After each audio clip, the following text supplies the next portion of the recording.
Бүгүн 29 декабрда Жогорку Кеңештин 7-чакырылышына шайланып келген депутаттардын ант берүү аземи өтүп жатат. Мен Алимбеков Нурбек Карыевич, Жогорку Кеңештин депутатынын ыйгарым укуктарын аткарууга киришип жатып, Кыргыз Республикасына берилгендигимди билдирип, Кыргыз Республикасынын конституциясын жана мыйзамдарын сактоого, өз милдеттеримди бүткүл элдин кызыкчылыгында аткарууга, Кыргыз мамлекетинин эгемендигин, аймактык бүтүндүгүн жана көз карандысын коргоого ант беремин. Ушул эле күнү төрага шайланат.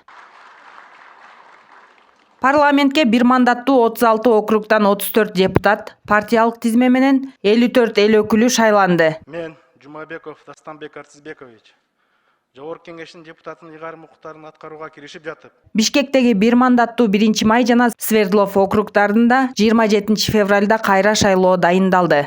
Мен Атамбаев Сейитбек Алмазбекович, Жогорку Кеңештин депутатынын кечиресиз. Мен Атамбаев Сейитбек Алмазбекович. 28 ноябрда өткөн парламенттик шайлоодо 6 партия 5% босого чектен өткөн. Алар Ата журт Кыргызстан, Ишеним, Ынтымак, Альянс, Бүтүн Кыргызстан жана Ыйман Нуру партиялары. Мен Бакиров Өмүрбек Мирзараимович, Жогорку Кеңештин депутатынын ыйгарым укуктарына аткарууга киришип жатып, Парламентте мурдагыдай 120 эмес 90 депутат болот.